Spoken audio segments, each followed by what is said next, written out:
The world had ended. A blood-red sky loomed over ruins, where the last human stood in a glowing circle of runes. 2 centuries of war. He was scarred, ancient, but his eyes held a desperate fire. The ritual knife, etched with forbidden symbols, shook in his grip, but there was no time for hesitation. He drove the blade into his chest. Light erupted, and his mind was ripped from his dying body. 2 centuries of memories collapsed into a single point of consciousness, hurtling backwards through time, searing darkness. Then, silence. His eyes snapped open to a cramped, salt-smelling cabin. Wooden walls, a porthole, a narrow bed. He sat up, heart pounding. This body. It's the one from before. 17 again. His cutlass, glowing pale blue, lay beside him. As he reached for it, the door creaked open. His father loomed behind, clutching a merchant ledger, eyes narrowing with suspicion.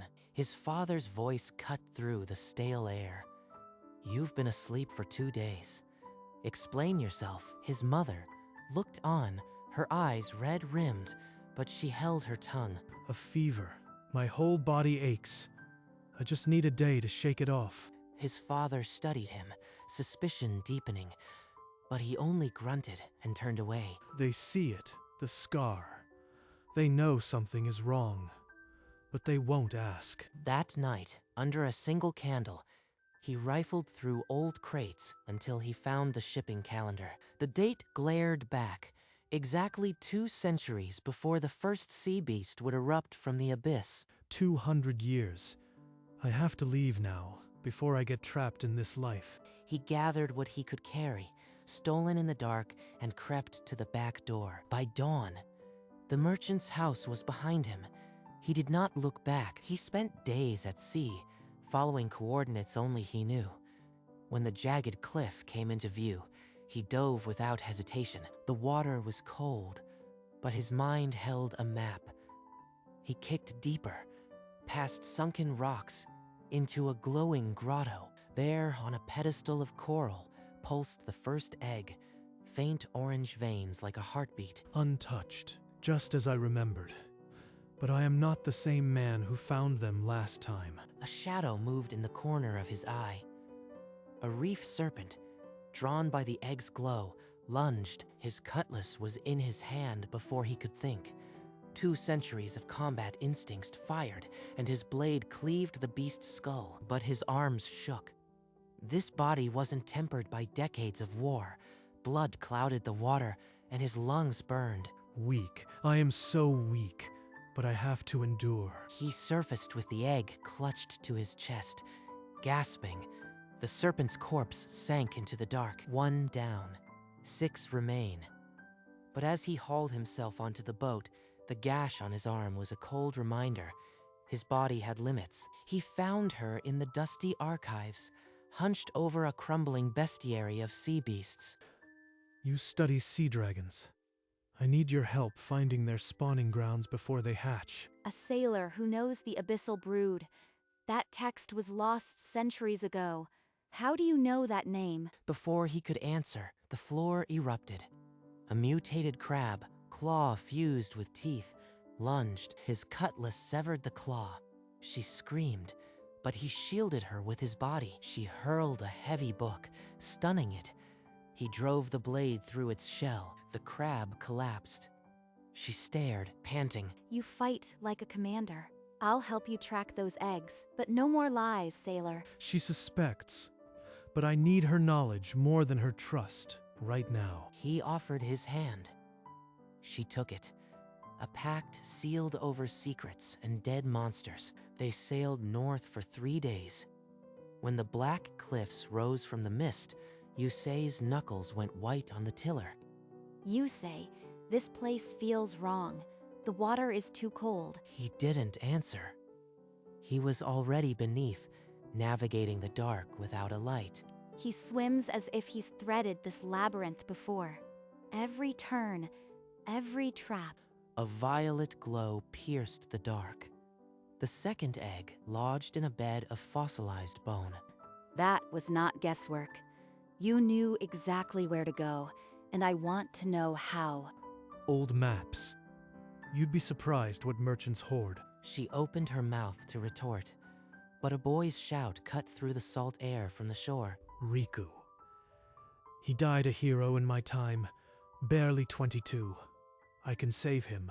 The boy spun, wooden sword raised, fear and fury blazing in his young eyes. A guttural roar shattered the silence. From the surf, a barnacled beast lunged, its jaws snapping villagers aside. Yusei's blade carved through tendon and bone. The creature collapsed, twitching. You cut its skull open like an overripe melon, mister. You have to teach me. This path is not a game. You'll bleed, and you'll watch people die. Still want it? I don't care. My village almost died today. I won't be weak again. Another child chasing glory. But his eyes, they have the same fire I saw in Yusei. A forest clearing. Yusei drilled stance after stance into the boy's muscle memory. Again. The sea beast won't wait for you to find your balance. After a grueling session, Riku collapsed laughing, a fresh fish smacking the ground. 3 figures boarded the ship at dawn. The crew had grown, but so had the questions. The capital's marble halls were a different sea, and Yusei steered through them like a man who'd charted these currents before. Akari of House Kuroiwa will be poisoned tonight at the 7th bell. We stop it, and she owes us. You are dragging us into politics now? Yusei, how do you even know the hour? He didn't answer. Inside the council chamber, Akari addressed the assembly, a crystal goblet raised to her lips, a heartbeat before the sip. Yusei's blade sliced the air. The glass shattered, spilling purple smoke. An uninvited guest who saves my life. You had better have a good name, stranger. You say, I need your influence to fund anti-beast defenses. The sea will not wait for politics. My enemies will hang for this attempt. But you say, you move like a piece that shouldn't exist yet. She's a blade, not a shield. If she learns his real secret, she'll dissect him for power. That evening, Akari's signature joined their cause. A 4th name on the pact, and a 4th set of eyes watching. The mountain was a vertical scar of ice and black stone. At the halfway ledge, tempers were already fraying. This detour wastes our influence. A single egg, and you drag us up a death trap. Look, that nest. It's the size of a boat. I bet the egg's in there. Before Yusei could answer, a shriek split the sky. A feathered horror, beak like a spear, dove at them. He didn't dodge. He vaulted onto the creature's back, cutlass glowing, and drove it down. The impact triggered an avalanche. Yusei grabbed Riku and Mayu, shielding them with his own bruised flesh. When the rumble faded, he stood, ribs screaming. 3 pairs of eyes stared at him, as if he were the storm. That's not training. That's impossible. Yusei, what are you? I've trained for this. The egg is still above. We move. They found the 3rd egg nestled in frozen bones. He wrapped it in silence, and no one cheered. The desert crossing was brutal. At the 3rd oasis, the whispers caught them. A sea beast, seen off the southern coast. A fisherwoman, bandaged arm shaking, described the monster. Not like the old tales. Its hide was branded with symbols. Branded. That's not a natural mutation. The first Leviathan wasn't supposed to emerge for decades. They followed the blood to a tide pool. The beast was dead, hacked apart, but the symbols on its scales were fresh. These aren't scars from a fight. They're too precise. Someone carved them deliberately. Those are ritual marks from the sending circle. Someone accelerated the hatching. But who? Yusei, you look like you've seen a ghost. What do you know about these markings? Nothing I can prove. But whatever it is, it's not friendly. If someone can breed monsters, the great houses will fracture. We need to control this information. The desert ruins ahead suddenly felt less like a destination and more like a trap. Yusei rerouted them without explanation. The fourth egg could wait. A sick dread pulled him toward the seventh shrine. The island was a tooth of black rock. They moored in silence and climbed to the crumbling shrine at its peak. The stone doors hung open. Inside, the pedestal was empty, the air thick with the stench of burned ichor scattered across the floor. Shards of a dark red shell, pulsing with dying light. A single deep claw mark scarred the largest piece. It's hatched. The seventh egg. The heart of the brood, already hatched. These marks on the wall, they match the ones on the branded beast. A ritual was performed here recently. Someone else is hunting the eggs. And they're ahead of us. Outside the shrine, tiny claw marks led to the sea. The hatchling was gone, but the date carved into the rock screamed the truth. Impossible. I am the only one who knew the ritual. Unless another version of me came back. His cutlass trembled in his grip. The apocalypse had a new architect. Yusei turned to face them, the wind howling through the broken shrine. His voice was raw. I am not from this era. 2 centuries from now, I was the last human alive. I sent my mind back to this body to stop the apocalypse. He pulled open his coat. Across his chest, a lattice of dark scars, the same pattern that branded the dead beast. The old texts, the sending ritual. You performed it, and someone else beat you here? This looper, they know your every move. They've already turned the 7th egg. What's to stop them from unleashing the rest? We track them. They left traces, claw marks, ritual residue. I won't let another me doom this world again. I don't get half of what you said, but if there's a bad guy making monsters, I am following you, right, Mayu? This changes everything we thought about history. I'll follow, but the truth, all of it, after this is done. The pact, once based on secrets, now carried the weight of centuries. 4 shadows stretched down the path toward a hidden cavern somewhere within. The looper was already waiting, a phantom wearing a familiar face. The trail of claw marks and dying runes led them down into a rift of black stone where the sea moaned below. The first hideout was a carved cavity. Scrolls littered the floor, covered in the same ritual script, but twisted inverted. These are orders to nobles, assassins. He's been reshaping history for decades. Look, a suppressed research grant for anti-beast wards, all denied. He's been keeping the world defenseless. This looper didn't just breed monsters. They engineered wars, assassinations, the very chaos that will birth the apocalypse. Riku, silent, pulled back a tarp. Behind it, cages of twisted, failed beasts, each one branded with the looper's mark. He's already set the stage. The apocalypse was never a random disaster.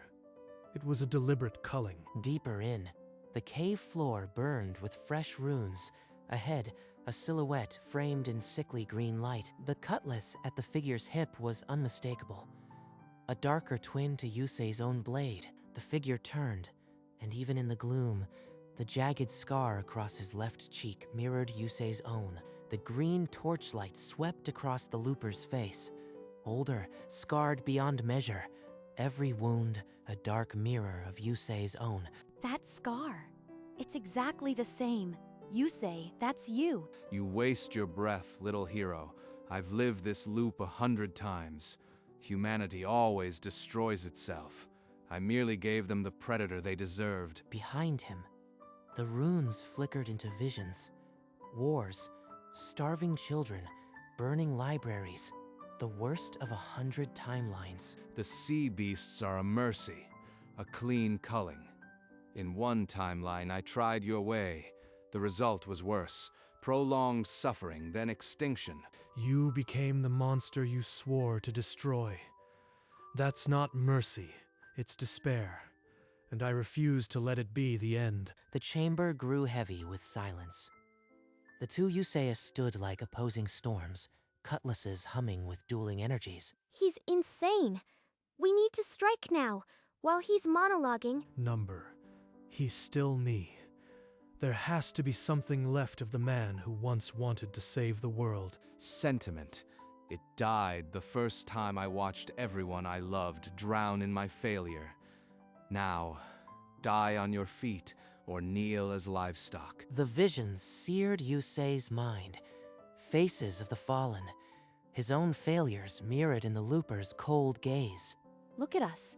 We stopped the crab, the mountain beast. Together, we've done impossible things. That's not hopeless. Yeah, I was supposed to die a nobody, but you believed in me. That means something. free will is the only currency worth anything. If humanity is a disease, then we choose our own cure, not your extinction. The words struck deeper than any cutlass. Yusei's grip steadied, the blue glow of his blade solidifying into a relentless flame. You are right that humanity fails, but we also rise. I've seen it in Mayu's research, Riku's grit, Akari's defiance. I won't let despair be our epitaph. The looper's sneer twisted into something darker, rage, or perhaps a flicker of envy. Then you'll die with your hope, just like every version before you. Yusei raised his cutlass, the blue glow flaring defiantly against the red shadows. The only answer left was steel. 2 centuries of combat knowledge collided in a single ringing note. Blue and red light erupting where the cutlasses met. Predictable. You still use the same forms I mastered a century ago. A feint Yusei had never seen twisted into a low slash, carving across his ribs. He's faster than my memories. Stronger. Mayu shouted and hurled a vial of blinding powder, but the looper's backhand sent her crashing against a stalagmite. Riku charged, wooden sword splintering on dark energy. A flick of the looper's wrist sent him flying. Akari's thrown dagger buried itself in the looper's shoulder, but he only sneered and tore it free. Yusei struggled to rise, blood soaking his coat. The looper's boot slammed into his chest, pinning him to the cold stone. Your friends bleed for your weakness. This is the reality of hope, debt paid with suffering. The dark cutlass rose for the final stroke, its shadow swallowing the cavern. Riku's broken body somehow found its feet. He threw himself between Yusei and the descending blade. The dark edge bit deep across Riku's torso. He fell without a cry, a scarlet stain spreading over his shirt. Riku, no. Akari's smoke bomb detonated, swallowing them all in a gray cloud. Inside the smoke, Yusei's grief ignited. The blue glow of his cutlass erupted into a blazing star. He's using my old 7th form feint. I know the counter. I invented it. Yusei twisted, cutlass already moving along a path only he could predict. Metal screamed as he struck the dark blade aside. That reversal. It's impossible. He shouldn't know. Yusei's follow-through, carved across the looper's sword arm, sending the dark cutlass spinning into the shadows. The looper staggered, clutching the gushing wound. For the first time, cold fear flickered in his ancient eyes. The looper lunged for the ritual circle, bloodied fingers reaching. Yusei's cutlass swept low, severing the glowing runes. Sparks erupted.